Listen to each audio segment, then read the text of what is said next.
सिगांथारावनो आंनि एसके बड' ब्लग इउट्यूब चेनेलखौ मोजां मोननानै नायगिरि जेसेबांनाखि आंनि भिउवार्स आरो साबस्क्राइबार साफ्रोमखौबो आंनि गोसो गोरबोजों रोजा रोजा साबायखर जासिहरग्रोबावनाय थाबाय। बेजों लोगोसे नोंथांमोना आंनि चेनेलखौ बे मास मोनथाम मोनब्रैनि गेजेरावनो 10K साबस्क्राइबार खालामनानै होनायनि थाखाय आंनि गोसो गोरबोनिफ्राय नोंथांमोननिसिम रोजा रोजा साबायखर थाबाय। आसा खालामो नोंथांमोना बेबायदिनो आंनि चेनेलखौ नायलांबाय थागोन आरो आंखौ बेबायदिनो हेफाजाब होलांबाय थागोन। नोंथांमोननिसिम आङो आसा आरो मिजिं थिनाय थाबाय। दायो आङो दिनै नोंथांमोननो बेबायदिनो मोनसे भिडिअ देखायनो सानदों जाहैबाय। बे भिडिअआनो जादों जाहैबाय बेबायदिनो चिरां डिस्ट्रिक्ट आमगुरि राङिजरायाव बेबायदिनो 16 नं निसिमानि MCLA सार जेम्स बसुमतारीनि रुंसारि जानाय बिफानि मुङाव बेबायदिनो फुटबल खेला होगासिनो दङ। दायो बे फुटबल खेलाया जोबोद इन्टारेस्टिङै जागासिनो दङ। आङो अपेनिंआवल' थांनाय जादोंमोन लोगोफोर, आरो बिनि उनावहाय आङो थांनाय जायाखै गोबां खामानि थानायनि बेलायाव। दायो बिनि गेजेराव दायो मा पार्टिया फाइनालाव थांनानै दङ आं बेखौबो डिटेल्स मिथिनाय जायाखै। खोनानो मोन्दों दिनै बेबायदिनो फाइनालनि सिगां लेडिसफोरनि खेला होगोननो। दा बे लेडिसफोरनि खेलाया दिनै जागोन आरो दायो आङो बे लेडिसफोरनि खेलाखौनो नोंथांमोननो आंनि चेनेलनि गेजेरजों आङो देखायनो सानदों। नोंथांमोना भिडिअखौ बेबायदिनो स्किप खालामालासे नायलांगोन होननानै आङो आसा खालामबाय। भिडिअआ जोबोद इन्टारेस्टिं जागोन, नायनानै लानो हागोन नोंथांमोना। आङो दायो दसे उननि गेजेरावनो नोंथांमोननो बे भिडिअखौ दिन्थिगासिनो दङ। अब्ला लोगोफोर भिडिअखौ नायलांबाय थागोन होननानै आङो नोंथांमोननिसिम आसा थाबाय। नेनानै थादों। फाइनालि दायो आङो फुटबल गेलेग्रा फिल्डआव मोनफैबाय। नोंथांमोना नायलांनो हागोन नै ओरैबायदि मानसिफ्रा जाबायानो नै। दिनै गेलेगोन लेडिसफोरनि खेला आरोना लोगोफोर। दिनै गोबांथार बेबायदिनो फुटबल नायनो मोजां मोनग्रा बिथांमोना फैनानै बेफोरबायदि गावबा गावनि टिकेटफोरखौ लानानै हाबगासिनो दङ आरो नायनानै लानो हागोन। बेयाव नायनानै लानो हागोन नै टिकेट होगासिनो दङ। टिकेटखौ बेसेबां खालामदों ब्रादार? टिकेटनि बेसेनखौ बारा लानाय जायाखै, 50 थाखाल'। 50 अनलि 50। नोंथांमोना जुदि 50नि टिकेट लानानै आरामसे नायनो हागोन लोगोफोर। सिगांथारावनो आंनि एसके बड' ब्लग इउट्यूब चेनेलनि गेजेरजों नैबे ब्रादारखौहाय बरायनानै लाग्रोबाय आरो बेजों लोगोसे ओरै ब्रादार सासे दंबावो बिथांखौबो आं बरायनानै लाग्रोबाय। खुलुमबाय। दायो बे ब्रादारा मा होनदों भाइस प्रेसिडेन्ट ना माबानो बे जोंनि राङिजरा ट्विंकल एथलेटिक क्लाबनि भाइस प्रेसिडेन्ट जाहैबाय आं। निस्सय। दायो आङो ब्रादारनाव फंनैसो खोथा सोंनोसै। दायो दे बेयाव फुटबल खेला जागासिनो दङ आरोना। दा बे फुटबल खेलायावहाय माने उइनार जानायनि थाखाय बा रानार आपनि थाखाय मा प्राइज दं बे ब्रादारानो स्पर्ट्सखौ खिथाहरदो। देरहानायनि थाखाय 56 प्लास ट्रफि दङ, ओमफ्राय जेननायनि थाखायहाय 36 प्लास बिसोरनोबो मोनसे ट्रफि दङ आरो बे मोननै। अब्ला निस्सय खोनाखाबाय लोगोफोर। आरो बेजों लोगोसे दायो गाबोन दे खय थारिख गोलैयो गाबोन? 14 थारिख रबिबार। गाबोन बे फुटबल खेलाया फाइनाल जानो थांगासिनो दङ। बे फाइनालाव दायो सोर मा क्लाबा माने फाइनालाव थांखो फंनैसो खिथाहरनो हागोन? कन्ट्राक्टर एस'सिएशन अल चिरां टीम, ओमफ्राय मोनसेया जाहैबाय खोरोमदाव FC। बे मोननैनि गेजेराव गाबोननि फाइनाल मेट्सआ जोंनि राङिजरा ट्विंकल एथलेटिक क्लाब दै गेजेर फिल्डआवहाय जागोन आरो गाबोननि फुटबल मेच फाइनाला। स' बिराद मोजां जागोन खेलाया, ओरैबायदि स्ट्रिक्ट जागोन। नोंथांमोनाबो बयबो फैनानै नायफैनो हागोन। आरो खोनानो मोन्दों बेजों लोगोसे जोंनि बर' सावथुन मुलुगनि फिल्मनि आर्टिस्टफोरबो नुजाफैगोन होननानै बुंदों। दा ब्रादारानो खिन्थादो सोर आर्टिस्टफ्रा बेयाव नुजाफैगोन? जोङो कन्टेक्ट खालामनानै मोन्दों जाहैबाय मिस समायना नार्जारि।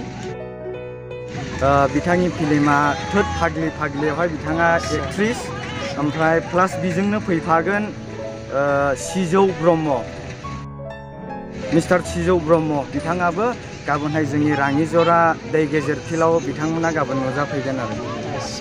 दायो खोनाबाय रायजोफोर, अननानै बयबो फैलायदो आरो नायफैदो। बिराद इन्टारेस्टिं जागोन खेलाया, माने फिल्मनि आर्टिस्टफोरबो फैगोन। नोंथांमोना निस्सय नुलांबाय थानो मोनगोन। बेनिखायनो बयबो फैनानै नायफैनो हागोन। बेयाव बर' फिल्मनि आर्टिस्टफोर फैगोन गाबोन। सिजौ मा होनदों?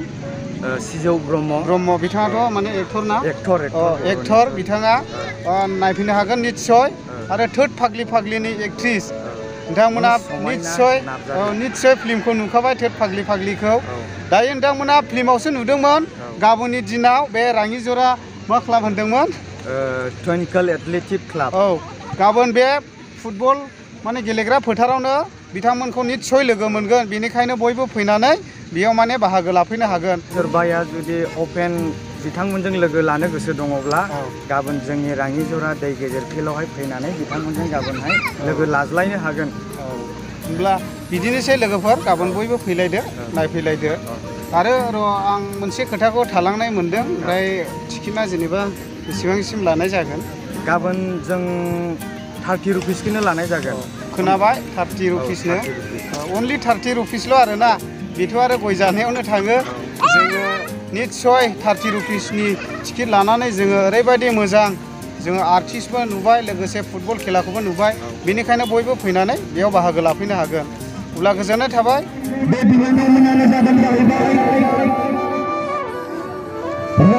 नायग्राफोरखौ खेबाय आदै, मोजाङै नायखानायसै दा, एकदमबारे गोसो होनानै नायदो। आदायाबो नायनोसै, मावना होनायनिया थिगैनो दङ।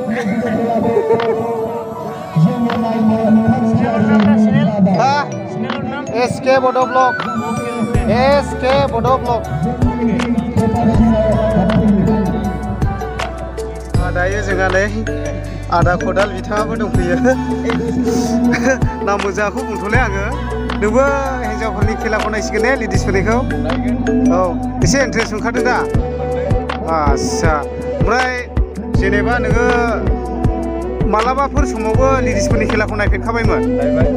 लेडिसफोरनि होनब्ला नों थाब फैग्रोखायो होनदों ने? आस्सा, थिगैनो दङ। होमब्ला खोनानो मोनबाय लोगोफोर, लेडिसफोरनि खेला होनबाथाय बे आदा खदाल बिथाङा माने थाबैनो फैखायो आरोना, ओंखामब्लाबो जास्लाबलायखा होनदों दा? आस्सा, थिगैनो दङ। होमब्ला खोनानो मोनबाय लोगोफोर।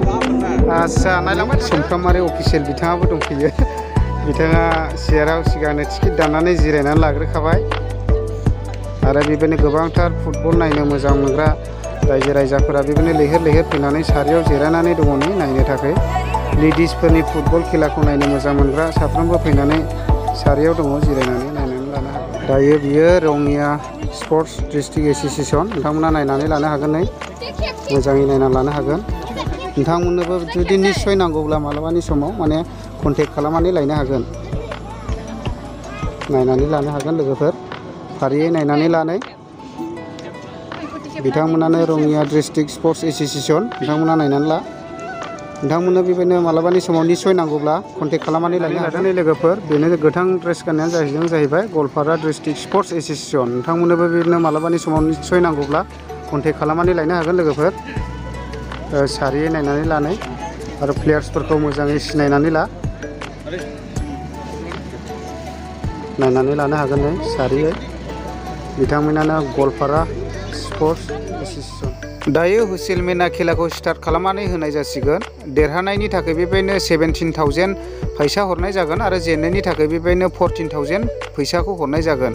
बिदिब्ला नायलांबाय थादो लोगोफोर, खेलाया जोबोद इन्टारेस्टिं जागोन। नोंथांमोना भिडिअखौ बेबायदिनो स्किप खालामालासिनो नायलांनो हागोन, जोबोद इन्टारेस्टिं जागोन।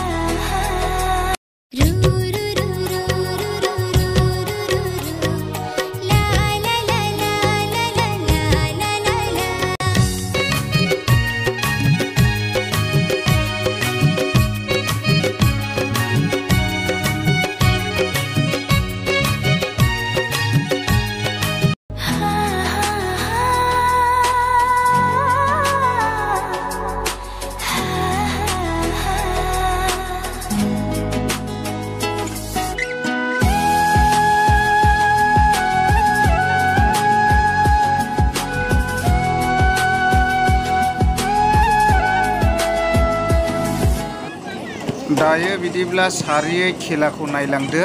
खेलाखौ स्टार्ट खालामबाय नै, जोबाय। जोबोद मोजां गेलेदों, खेलाखौ नायनानै लानो हागोन नै। जोबोद स्पिड गेलेदों, जोबोद मोजां जादों खेलाया, नायनानै लानो हागोन।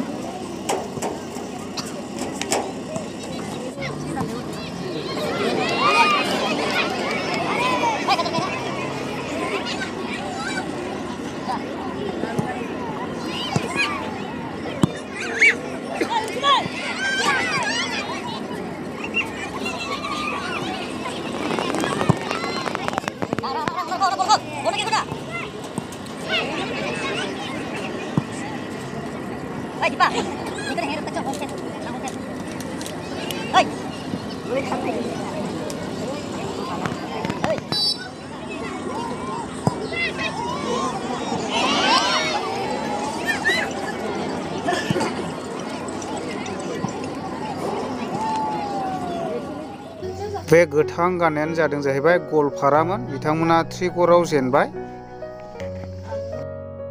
दिनैनि खेलायाव रङिया एफसिआ उइनार जानानै थांबाय स' बिदिब्ला लोगोफोर दिनैनि भिडिअआ बेखिनियानोमोन नोंथांमोना भिडिअखौ नायनानै मोजां मोनदोंब्ला लाइक कमेन्ट शेयार आरो साबस्क्राइब खालामनो दाबावसै